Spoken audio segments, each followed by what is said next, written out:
I'm Lisa Acker-Mulder. I'm the director of the Betsy Ross House, and welcome to Weekend Filler.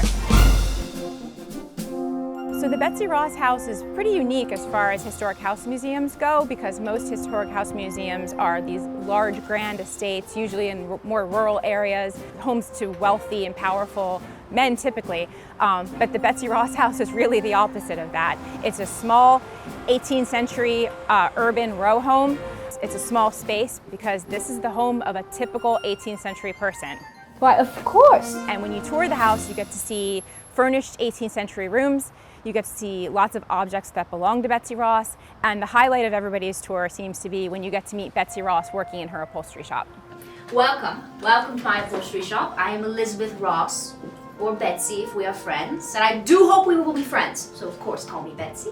So Betsy Ross didn't actually own the house. She rented from a woman named Hannah Lithgow. Upstairs is my room, which I rent. I rent both these rooms. I do not own the home. It belongs to the widow Lithgow, and you may see her room as well upstairs. Betsy rented rooms for her to use for sleep, and then she ran her upholstery business here. Now, I do rent this room, and then the one directly above it, which you will see. Here we are in my upholstery shop, where I complete my commissions for clients.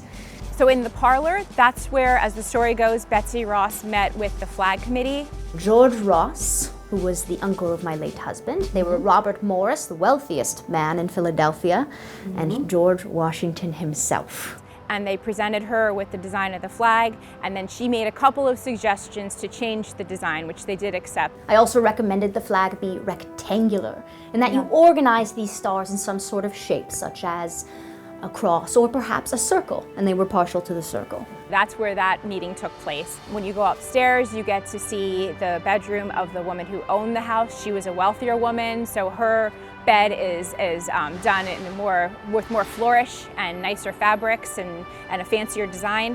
And then you walk over to Betsy's bedroom. Betsy was a modest Quaker, didn't have a lot of money, so her room is simpler. But one thing that is really special in this room is that we believe that's where she made the first American flag. Now in my room you may see something special, and that is the flag. Now, the flag that I am working on is, of course, treasonous, as we are not our own country yet. So we have an example of an 18th century flag, a reproduction of one to the size and specifications of the one Betsy made.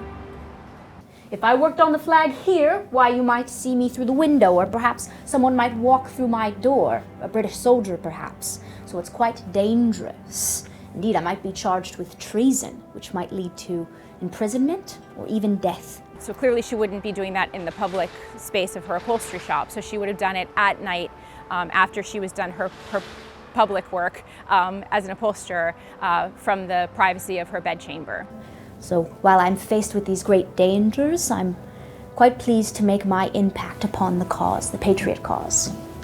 So the Betsy Ross House is in Philadelphia's Old City neighborhood in the historic district at 239 Arch Street. In addition to being the home where she lived from 1776 to 1779 and made that first American flag, we are also her final resting place. So Betsy Ross was originally buried at a Quaker cemetery in Philadelphia's Society Hill neighborhood.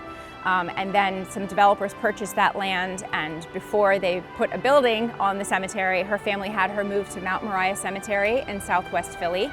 And then for the bicentennial, her family had her moved a third time and a final time here to our courtyard. So when you're visiting the Betsy Ross house, you can see the grave of Betsy Ross and her third husband, John Claypool. John passed in January of this year, 1776, while he was serving in the militia. And so now I am a widow, and I live on my own here, and I do my work all my lonesome. If history is not your thing, you'll still find something great here at the Betsy Ross House. We participate in Old City's First Friday for most of the year. We have great events out here in our courtyard, including pop-up beer gardens with Triple Bottom Brewery. We are the home of Old City's holiday tree and menorah.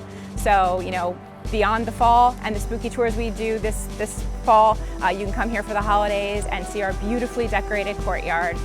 So it's a great place, not just for tourists, but for our neighbors as well. Thank you all for visiting my home and my shop, and thank you for watching Weekend Filler.